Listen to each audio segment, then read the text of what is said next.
Everybody with me?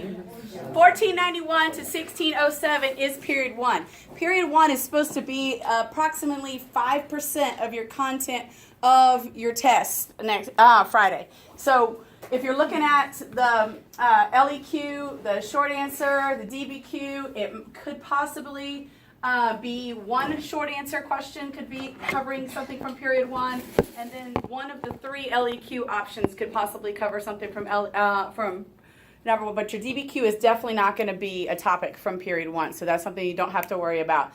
And so we just need to kind of set the scene for what we're going to talk about in the rest of American history. And so what's significant about the year 1491 is we're talking about the time period when Europeans are coming and settling in Americas, okay? So let's talk about the 3 different groups that we need to know about, basically, that are going to be here, okay? And one of the first groups are the non-English settlers, okay? And then the natives that are here, and then the English settlers is what we're going to focus on last. And because we're going to compare and contrast those English settlers to the other non-English settlers like the Spanish and the Portuguese, right? So who's living here when the Europeans come? And starting in the late 1400s, early 1500s, who is in America? Native Americans. What could you tell me about the groups of the Native Americans that you learned when you're talking about world history things? One of the most important things is to note that basically the different lifestyles of the different Native American groups are going to be influenced by where they are, their environment, right? If you live in the American Southwest, who can tell me a name of a tribe in the American Southwest? Right now? Navajo would be another one, like the Pueblo, right? Okay, they have a desert type culture. They're building houses into the size of things and using the resources that they have, and that definitely contrasts with an Eastern Woodlands tribe. What would be an Eastern Woodlands tribe that you could explain or describe? What's the biggest, most powerful Eastern Woodlands tribe? Anybody know? What's that? Iroquois. The Iroquois. There you go. Iroquois. When we talk about the French and the French and Indian War, and we talk about the Iroquois, are like one of the tribes that the English are going to actually have as an ally, because most everybody else is going to ally with the French because of my alliteration. The French are what? Friendly for fur. You got it. You remember. The French are friendly for fur. So, yes, I'm not going to kill your mama if I want to trade with you. And that will be something that we talk about in just a second. So we've got some examples of the different groups that are living in the different places. Okay, so make sure you have an example of who lives where and the kinds of things that they did. And then you have those big empires in Central America and South America, right? What were those 3 big empires that you need to know that the Spanish are going to come into contact with? Aztecs, there you go. The Incas, and then who else? The Mayas. Do y'all remember anything that you could explain or describe? Didn't y'all have a big gateway last year on one of those groups or something, right? Okay. Somebody tell me some things about the Incas, the Mayas, and Aztecs in case there's questions about those groups. What are some things that you can know? Okay, they're going to use human sacrifices. What else would you need to know about the Aztecs? What's that? Okay, all right, yes. And a tribute system, yeah.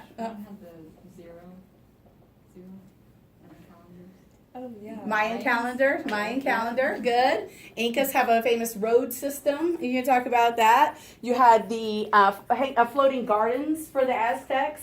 Okay, just be able to have some characteristics of each of those groups and how they are different, okay? When the Europeans are going to start coming, okay? When they start coming, they are going to bring with them a few things, okay? One of the things is disease. You need to know examples, like smallpox would be an example. If you're writing a short answer or writing an LEQ, don't just say they came and brought diseases. Say, they brought diseases such as smallpox, which the natives did not have any natural immunities to, which wiped out, and it has some historians' estimates, up to 90% of the populations. The whole BS thing that Mr. Clendenin's always talking about, be specific, right? Don't just talk in generalizations. Give as much detail as you can. So smallpox would be another thing. Another term that you'd want to know for this unit is mestizo. Who can tell me what a mestizo is? That's going to show the impacts of the European and native interactions as they start to happen. Yes, mixed white or European and native, okay, called mestizo. Okay, that's excellent. There's another term that was actually on your study guide for this one that I guess could possibly show up is Zambo, okay, which was mixed Native American and African. And then what's mulatto? What's mulatto? That's another mixed group. Okay, what's mulatto? And European and African is mulatto. Yes, good. Okay.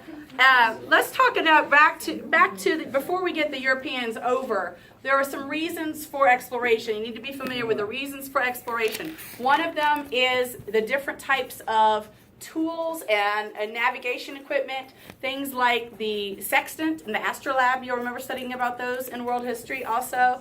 And there was also, besides navigational tools, well, they also had better mapping, right? They had better new ships, okay, that could be traveling across the ocean better. The Portuguese, under Henry the Navigator, they'll have a navigation school. But what is a joint stock company? Could you tell me what a joint stock company is? That's another thing that they put on the list of stuff that we need to know as far as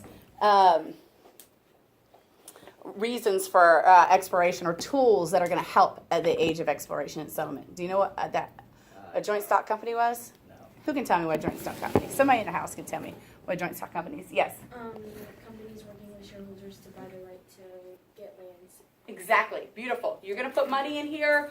That money, we're going to pool it. We're going to send people over to the New World, and then hopefully they are going to strike it rich, and then all the investors will make a return on it. Okay? This is a difference when we talk about the Spanish, the Portuguese, the English, and the Dutch, and the French. One of the big differences is the English crown does not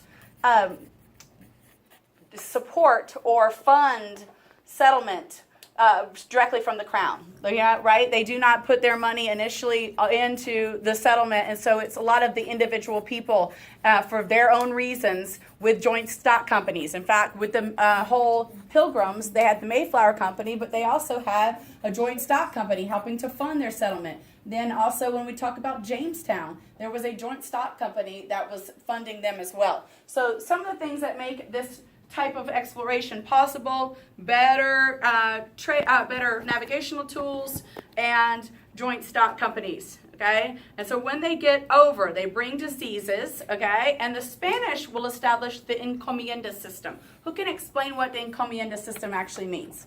What was that? Well, it involves a caste system, yes. A caste system develops. But what was the whole basis of that economic relationship? Someone? Slaves supposedly to newly arriving settlers. Right. You are a conquistador, okay? You're going to come out and become a landowner. You're going to get a land grant from the Spanish crown. You rule over this area, and then you are given basically natives to work the land. So these people that were once these groups of folks that controlled all this land, right, and were major empires, and in some ways even more advanced or what's the word I'm looking for? Civilized than the Europeans are going to be now put at the bottom of society, right? This caste system develops in New Spain culture. At the top of New Spanish culture, who will be at the top of the pyramid? Okay, it's a small group, but they're the top of the people. What? Yes. Full-blooded Spanish people from Spain. They were referred to as peninsulares, right? Peninsulares, the top of thing, they're people who were born in Spain that came to Spain. And then they had criollos. Those were people that were still Spanish blood, but they were born in the New World. They would be the next level in society. And then below that would be mestizo, which we just explained is a mixture of European and native, right? And then below that would be natives, and then later also African slaves, because a lot of them are going to, like for example, the Portuguese are going to start sugar plantations on the coast of present-day Brazil, right? And they're going to use African slave labor as well. Annabelle. Wait, were the mulattoes in the same section as The more white European blood that you have, the higher up you are. So somebody who was half and half would be above someone who's full black. Does that make sense? Someone who has some Europeans, you wouldn't be up with the other full-blooded Europeans, but you wouldn't be down as low as the people that were full African. Does that make sense? Okay, good question. Anybody else? Okay. One of the first Spanish settlements on where the continental U.S. is that you might want to know is St. Augustine. Write that one down. Settled in 1565. Okay, we had Juan Ponce de Leon as one of the settlers who explored in Florida. Anybody been to St. Augustine before? Seen the oldest school, those kinds of things. Pretty neat place. There's the forts there, the Spanish forts, so they could look out for people coming up and trying to invade their territory. So we've got, another thing that the Spanish are going to do is going to, besides the encomienda system, is have a Spanish mission system. What's a mission? What was a mission? Do you know? What kind of? Tell me first of all, what was the religion they brought with them? Yeah, yes, it is Christianity, but it is more specifically Roman Catholicism. So if you're writing an essay, you're writing a short answer, you're writing an LDQ, try to get as specific as you can. They brought the Christian faith with them. Don't just say 3 G's, go God and glory, okay? Say they brought the Roman Catholic faith, and Catholic ministers, so missionaries came and tried to spread the Catholic faith, okay? Sometimes there were forced conversions. And there started to develop 2 different kind of camps of people who think that how they were treating the natives was okay, and people that were against it. And you need to know 2 names for this unit, okay? Those 2 people are Juan de Sepulveda, okay? Sepulveda is another way you're going to hear people pronounce it, Sepulveda or Sepulveda. He was the guy who said, these people are less than us, okay? You want me to spell that out on the board, or you got it? Yes, please. Okay, all right. Let's write that down, okay? Here's one guy, you'll see, y'all, this might show up on the test, like 2 quotes could possibly, it could be a short answer, it could be, okay, look at this. Okay, Sepulveda, okay, or Sepulveda, some people will say it, okay? He is one guy. And the other guy on the other thing that you need to know is this guy. Y'all have heard these names, right? Tell me you have. Yes. You remember them from the test, right? Okay. Who can tell me who stood for what on these 2 sides of these 2 guys? What would be the difference? Do you remember what they stood for? Tell me your name. Daniel. Do you know what they stood for, Daniel? Come on, bud. Think. Didn't like De La Casa support the native people, or like Yes. in favor for the encomienda What? system? He did not like the encomienda system, actually. Okay, Yeah. Right. He wants the natives. That's exactly what you said. He was a priest, right? And he believed that the way they were treating the natives was unfair and unjust, and they need to stop. This guy, he is going to be the guy who says, no, these people are not as civilized, they are uncultured, they do not have the Christian faith, they are beneath us, okay? And we need to subjugate them, and they're in their proper place if they're slaves in our society and put down at the bottom of society. So there are people, even in that time, that debated, okay? We also, in our class, we talked about Christopher Columbus, like, was he a good guy, was he a bad guy? We actually debated in my class, right, whether he did good things or bad things. You have to look at him through the lens of, 1400s Europe. What was going on? Was he a bad guy according to 1400s Europe? Probably not. Was he a bad guy when you look at him from 2018? Probably so. Okay, he did some really bad stuff, right? But he did what was kind of the norm for people at that time. Another person that you might want to know is Sir Walter Raleigh. Sir Walter Raleigh settled the lost colony of, do you know? Roanoke, okay? Yes, and that is, we're off today near where the Outer Banks is located. Raleigh is his name, Raleigh. Just a couple of names. So we had Ponce de Leon. Where did I say he was? St. Augustine in Florida, okay? And then we had Raleigh, okay? Like Raleigh, North Carolina, okay? And then they do Roanoke, okay? Everybody good? So another thing that's going to be important is, so we got those people in Encomienda, got Pueblos. Oh, I almost forgot, and this will kind of wrap up our period one good stuff, okay? That is the Columbian Exchange. Boom, boom, boom. What happened in the Columbian Exchange? What was it? Can you explain to me? Tell me your name, because you're Princess Natalie Grace. What? Nor. Hey, Nor. How you doing? Okay, Nor, tell me about the Columbian Exchange. What do you know? When I say that word, what could you tell me about the Columbian Exchange? It's a triangle and they exchanged. Like it was like, yeah. Okay, eventually, she's on the right track. Eventually, triangular trade will develop because of the exchange of these goods and diseases. She's on the right track. But what does that? What was the exactly was the Columbian Exchange? Can anybody explain to me what we mean? It was a trade between Europe and the New World, and like from Europe to the New World, they'll take things like cattle and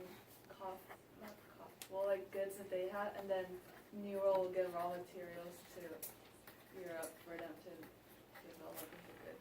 Exactly. Okay. Yeah. But it was the first interaction, the trade between Europe, the old world, and the new world. Okay. Eventually, we start selling those things, and that's triangular trade. But before we sell them, we have to introduce non-native things from one side of the ocean to the other. For example, potatoes.